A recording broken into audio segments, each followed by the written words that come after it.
औज़ुबिल्लाहिमिनश्शैतानिर्रजीम बिस्मिल्लाहिर्रहमानिर्रहीम।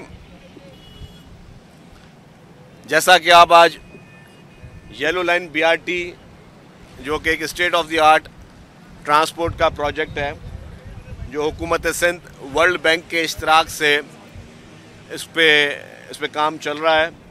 इस पे डेपोज़ जो हैं उस पर भी दिन रात काम चल रहा है। और ये जो ब्रिज जिसका नाम हम सेनेटर ताज हैदर ब्रिज रखने जाएंगे, ये ब्रिज जो है ये आखिरी मराहिल में है, फिनिशिंग के मराहिल में है। और हुकूमत की यही कोशिश है कि इस ब्रिज के जल्द अज जल्द तैयार कर दिया जाए। हमारी ख्वाहिश यही है कि कोई हफ्ते के अंदर जो है इस ब्रिज को हम कंप्लीट करें और फिर कराची के शहरियों के लिए ये एक और तोहफ़ा पाकिस्तान पीपल्स पार्टी की हुकूमत सिंध की जानिब से दिया जा रहा है।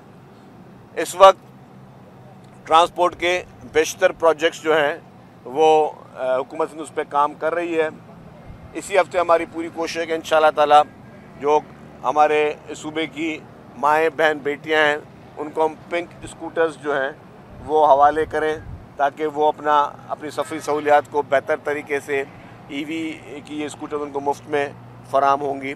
तो इसी तरीके से ट्रांसपोर्ट के और मेगा प्रोजेक्ट्स हैं जिस पे हुकूमत सिंध काम कर रही है। चेयरमैन पाकिस्तान पीपल्स पार्टी बिलावल भुट्टो ज़रदारी साहब, प्रेसिडेंट आसिफ ज़रदारी साहब और चीफ मिनिस्टर साहब की खुसूसी हिदायत पर जो है वो मुख्तलिफ़ प्रोजेक्ट्स पे काम हो रहा है। और बहुत जल्दी आपको इंशाअल्लाह ताला चंद हफ्तों की बात है कि हमारी डबल डेकर बसेस भी कराची शहर में पहुँच जाएंगी। हमारी मज़ीद EV बसेस की बहुत बड़ी ट्रांच जो है वो कराची में पहुँच जाएगी। तो दिन रात महकमा ट्रांसपोर्ट जो है वो अपनी लीडरशिप के अहकामात पर आवाम को सहूलियत देने के लिए कोशिश कर रहा है। अभी हम लोग प्रेसिडेंट आसिफ अली ज़रदारी साहब के साथ चाइना गए थे, वहाँ पे बड़ी फ्रूटफुल मीटिंग्स हुई हैं। एक खुशखबरी यह है कि इंशाअल्लाह ताला अब सिंध में जो है वो EV बसेस और नॉर्मल बसेस बना करेंगी। यहाँ मैन्युफैक्चरिंग प्लांट्स जो हैं वो लगेंगे। प्रेसिडेंट आसिफ अली ज़रदारी साहब के कामयाब दौरे पे जो है उन्होंने मुल्क की इकॉनमी के लिए बातचीत की, मुल्क की इकॉनमी को बेहतर करने के लिए पाकिस्तान और चाइना के जो एक देरीना ताल्लुकात हैं उनको उस्तवार करने पे हमेशा उनका जोर रहा है। क्योंकि कायद-ए-आवाम शहीद जुल्फ़िकार अली भुट्टो साहब हमेशा से उन्होंने पाक चाइना दोस्ती की शुरुआत की। फिर प्रेसिडेंट आसिफ अली ज़रदारी साहब जब पिछली दफ़ा प्रेसिडेंट बने तो वो 18 मरतबा से ज़्यादा तक वो चाइना गए और उन्होंने CPEC की शुरुआत की। तो इसी तरीके से अब जो है हुकूमत सिंध वो जो CPEC के असरात हैं वो पूरा पाकिस्तान ले रहा है। हुकूमत सिंध की जानिब से भी एक धाबेजी स्पेशल इकनॉमिक जोन बनाया गया है जिस पे इस बार चाइनीज़ इन्वेस्टर्स की बहुत ही ज़्यादा ख्वाहिशमंदी उन्होंने ज़ाहिर की कि वहाँ पे वो अपने प्लांट्स लगाना चाहते हैं, मैन्युफैक्चरिंग प्लांट्स लगाना चाहते हैं। तो ये मैन्युफैक्चरिंग प्लांट्स जब आपके धाबेजी स्पेशल इकनॉमिक जोन में लगेंगे तो यहाँ पे इंडस्ट्री लगेगी, तो यहाँ पे लोगों को, नौजवानों को रोज़गार मिलेगा।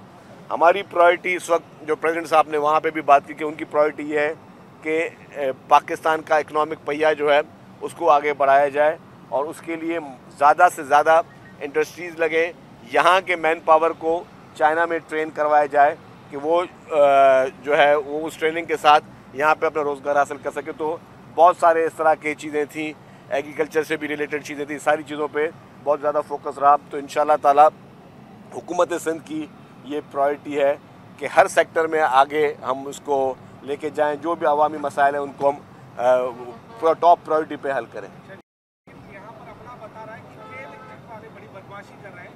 132 की कोई केबल लाइन है उधर, वो भी नहीं हटा रहे, जिसकी वजह से आपका काम मुकम्मल नहीं हो रहा। सामने कोई पोल है वो भी नहीं हटा रहे और करोड़ों भी मांग रहे हैं और ट्रेड भी कर रहे हैं। देखिए जी, ये आपकी बात दुरुस्त है कि अनफॉर्चुनेटली क्योंकि यहाँ पे जो बड़े बड़े स्कीम्स हैं उसमें बहुत सारे इस तरह के इशूज़ आते हैं।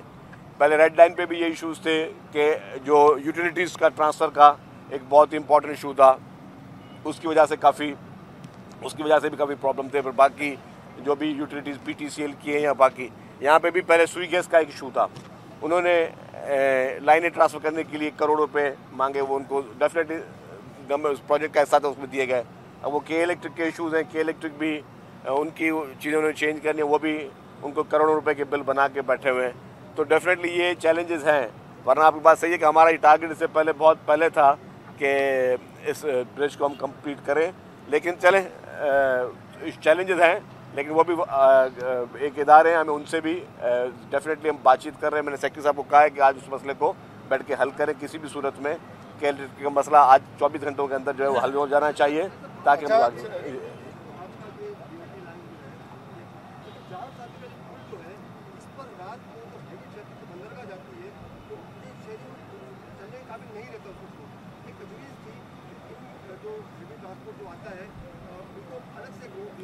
अच्छा मैं अर्ज़ कर लूँ आपका। देखें, ये तो अभी हम खड़े हैं, सेनेटर ताज हैदर साहब मरूम जो हैं उनके नाम पे ब्रिज मुंसलिक किया गया है। उस पर जो साथ में जाम सादिक ब्रिज है, जैसे ये हम खोल देंगे हफ्ते के अंदर इंशाल्लाह ताला, पूरी कोशिश हमारी होगी, तो उसको हम डिमोलिश करेंगे। उसको डिमोलिश करेंगे, उस पर भी इस तरह स्टेट ऑफ द आर्ट बड़ा ब्रिज बनाया जाएगा। आप उस ब्रिज को देखें, उस ब्रिज को देखें कितना बड़ा फ़र्क है। इस ब्रिज में जो है पैदल चलने वाले के लिए अलग ट्रैक बनाया गया है, साइकिल पर चलाने वाले के लिए अलग ट्रैक बनाया गया है। तो यहाँ पे जो हम जदीद उस्तवार की बात करें, जदीद सहूलतों की बात कर रहे हैं, कि सबसे ज़्यादा दुनिया में पैदल चलने वाले का जो राइट वो समझा जाता है। उसके लिए अपने पूरे ट्रैक में जो है पैदल चलने वालों के लिए हमने सहूलतें दी हैं। इसी तरीके से हम साइकिल पे जो सवार लोग हैं उनके लिए भी सहूलतें दी हुई हैं, मोटरसाइकिल वालों के लिए सहूलतें दी गई हैं। तो ये बहुत वाइड ट्रैक बनाया गया है।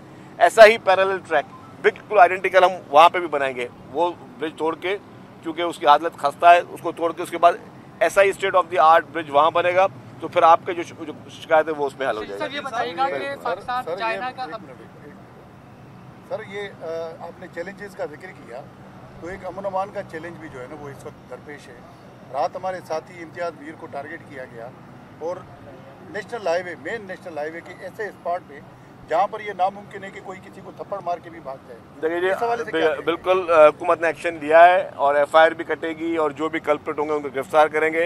इम्तियाज़ मीर एक सहाफ़ी है, उनके लिए उनकी नेक तमन्नाओं के हमारी तरफ से इज़हार भी है, उनकी सेहत की भी सहूलियात जो है, सारी चीज़ें हुकूमत से उसको कैटर करेगी। और हम सब जो है इस अफसोसनाक घड़ी में कि उनको अभी ज़ख्मी है और उनकी दुआ है कि अल्लाह ताला उनको सेहत दे। कल 3 ट्रांसजेंडर्स को भी कत्ल कर दिया गया है मलीर में, इस हवाले से कोई मालूमात मिली? देखिए जी, ये अब जब आपने बात की इम्तियाज़ मीर की बात मैं कर लूँ या जो आपने ट्रांसजेंडर 3 ख्वाजा सराओं की बात की ट्रांसजेंडर्स की, ये इंडिविजुअल वाक़यात हैं, ठीक है।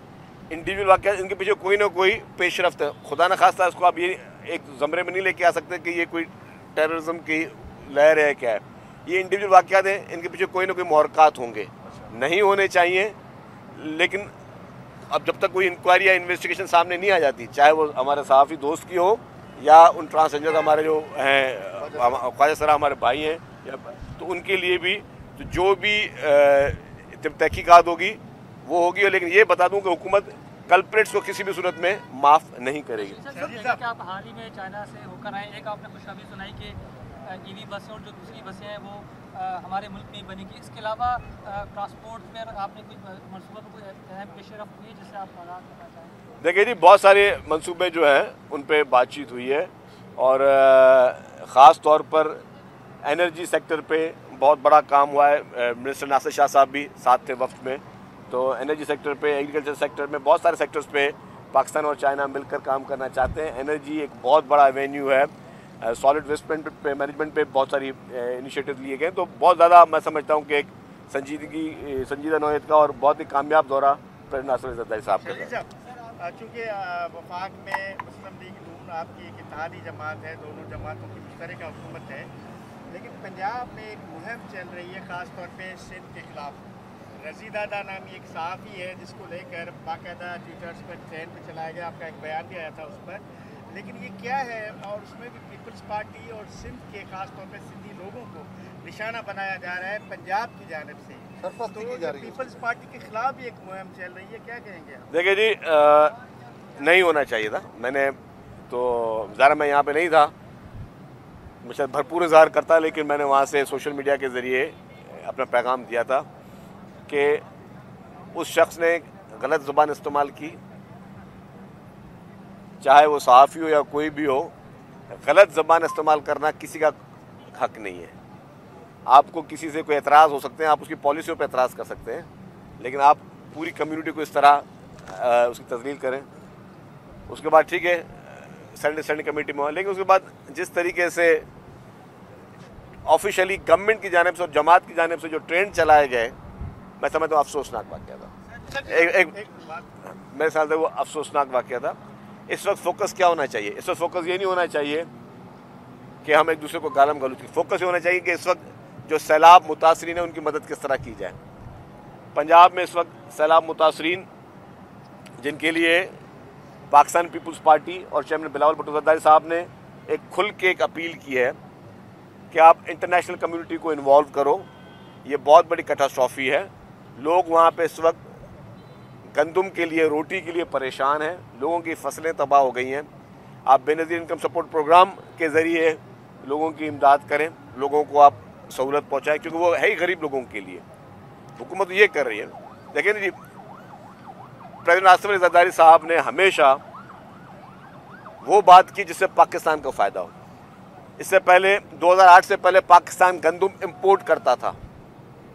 प्रेसिडेंट आसिफ अली ज़रदारी साहब ने जो पॉलिसी दी, पाकिस्तान गंदम एक्सपोर्ट करना शुरू हुआ। इस बार फिर वफाकी हुकूमत की, ठीक है, उनको IMF का प्रेशर था या कोई भी इशू था। आप ये तो नहीं होता कि अगर आप किसी से भी किसी कंडीशन में हैं तो आप बातचीत नहीं कर सकते, अपना मौक़िफ़ नहीं पहुँचा सकते। इस वक्त सूरत हाल क्या है? इस वक्त पाकिस्तान में गंदम की शॉर्टेज है। गंदम की शॉर्टेज की वजह से $1.2 बिलियन मिनिमम बता रहा हूँ मैं आपको, मिनिमम $1.2 बिलियन की गंदम आपने इंपोर्ट करनी है। कोई समझे कि 300 अरब से ज़्यादा की गंदम आपने इंपोर्ट करनी है सिर्फ एक साल के लिए। 300 अरब रुपए ज़्यादा आप जब दोगे तो आपका फॉरेन रिजर्व कम होगा, और कहाँ से लाओगे? फॉरेन रिजर्व से दोगे ना, कम हो गए। इससे बेहतर ये नहीं था जो पीपल्स पार्टी हमेशा करती आई है और मुतालबा भी कर रही थी कि आप भी ये करें, जो कि इस बार हमें भी नहीं करने दिया गया, कि आप अपने यही सब्सिडी आप अपने किसान को देते, अपने मुल्क के किसान को देते तो उसकी खुशहाली होती। आज वही गंदम आपके काम में आती, आपको इंपोर्ट करने की जरूरत नहीं पड़ती। आपने, मैं वही कहूँगा कि गंदम में, चीनी में केयर टेकर से भी पहले ये सारी हरकत चली थी। इनको अभी तक समझ नहीं आ रहा। हम इत्तेहादी नहीं है, हम उनको सपोर्ट करते हैं इसलिए कि भाई हम चाहते हैं कि डेमोक्रेसी का रास्ता चलता रहे। इसलिए पीपल्स पार्टी नून लीग को सपोर्ट करती है, या नॉट कोई उनके कोalition पार्टनर्स नहीं है। लेकिन अगर हमने उनको जब अक्लमंदी की बात की तो उनको काम है कि वो अक्लमंदी की बात का अक्लमंदी जवाब दें। अगर कोई ये समझता कि मैं अकले कुल हूँ और मुझे किसी का मशवरा भी नहीं सुनना, अगर चेयरमैन बिलावल भुट्टो ज़रदारी साहब ने कहा कि इंटरनेशनल कम्युनिटी को इन्वॉल्व करो, क्योंकि क्लाइमेट चेंज की जो आप खमीज़े भुगत रहे हैं वो आपके कसूर नहीं है, वो बाकी ममालिक के कसूर की वजह से आप भी उस क्लाइमेट चेंज के उस ज़मरे में आ रहे हैं। तो जब प्रेसिडेंट साहब ने आपको कहा था कि भाई गंदम में आप सपोर्ट प्राइस दो किसान को, किसान ने गंदम लगाई नहीं, कम लगाई। पंजाब के पास उस वक्त गंदम की बहुत बुरी हाशर है। सिंध के बाद अभी भी जो है 12 लाख टन गंदम पड़ी हुई है। तो अब आप मुझे बताएं कि 300-350 अरब रुपए की, मैं मिनिमम प्राइस बताइए आपको, आप गंदम इंपोर्ट करोगे तो आप किसको नुकसान दोगे? क्या पाकिस्तान के ज़राए मुबादला को नुकसान नहीं होगा? तो अब आप जिस दूसरे यूक्रेन के या किसी भी मुल्क से मंगाओगे, उसके किसान को 9,000 रुपये टन में आप गंदम मंगाने के लिए तैयार हो, अपने मुल्क में 4,000 रुपये में आप लोग लेने के तैयार नहीं हो। तो ये कौन सी साइंस है, ये कौन सी अक्लमंदी है? तो ये नहीं कि आप इक़्तिदार की कुर्सियों पर बैठ के समझे कि आप अकले कुल हैं। अकले कुल बनने के लिए आपने वो प्रैक्टिकली सोच रखनी चाहिए। ये मुल्क एक ज़राई मुल्क है, इसमें आपने किसानों को उसको सपोर्ट करनी है। आप अगर अपनी ज़राअत को तबाह करके दूसरे की ज़राअत को आप इंपोर्ट करो चीज़ें, ये कौन सी अक्लमंदी है? तो ये मैं समझता हूँ कि हमारे यही बुनियादी चीज़ें जो हम हमेशा वफाकी हुकूमत को समझाते हुए आए कि खुदारा बराए मेहरबानी आप अकल के नाखुन ने ऐसी पॉलिसी ना करिए। नहीं कि जी कि आपकी हुकूमत है, आपकी मर्ज़ी, आपकी हुकूमत है, ज़रूर है, तो आपकी हुकूमत में आपने फैसले वो करने हैं जिसमें अवाम की बेहतरी हो, जिसमें अवाम की मर्ज़ी हो। कि अपना किसान जो है वो इस वक्त वो बेचारा परेशानी हाल में, अब आप दूसरे मुल्कों के किसानों से महंगी गंदम खरीदोगे, ये कौन सा अक्लमंदी की बात है? ये मुझे वफाक का कोई भी नुमाइंदा आके बता दे। लेकिन पंजाब की सूबाई वज़ीर है उसमा बुखारी वो तंज़ अंदाज में कहती है कि सिंध में तो सैलाब आया ही नहीं, हमें प्रेशराइज किया जा रहा है कि आलमी मदद की जाए। ये तंज़ बातें क्यों कर रही है सर? देखिए जी, मैं उनको जवाब नहीं देना चाहता। मैं नहीं समझता कि वो उनको कोई जवाब दिया जा सकता है।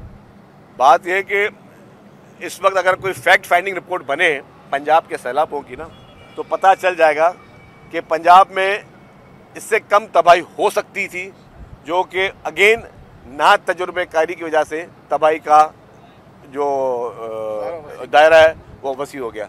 अगर अच्छी प्लानिंग करते तो आप बेहतर करते। सिंध में अच्छी प्लानिंग की, सिंध में इरिगेशन डिपार्टमेंट ने अच्छी प्लानिंग की। आपने देखा चीफ मिनिस्टर साहब खुद मॉनिटरिंग कर रहे थे, मॉनिटरिंग सेल्स बने, गवर्नमेंट की एक एक नुमाइंदा वो मौजूद, आज भी मॉनिटरिंग सेल वो कायम है। तो अल्हम्दुलिल्लाह बचत की। मैं ये नहीं बोला कि 100% बचत हो सकती थी, मैं भी कोई गलत बात नहीं करूँगा। पंजाब में ज़्यादा पानी ज़्यादा आया था, लेकिन बेहतर प्लानिंग से और अगर इरिगेशन को लीड दी जाती तो जो है सब बेहतरी हो सकती थी। Thank you very much.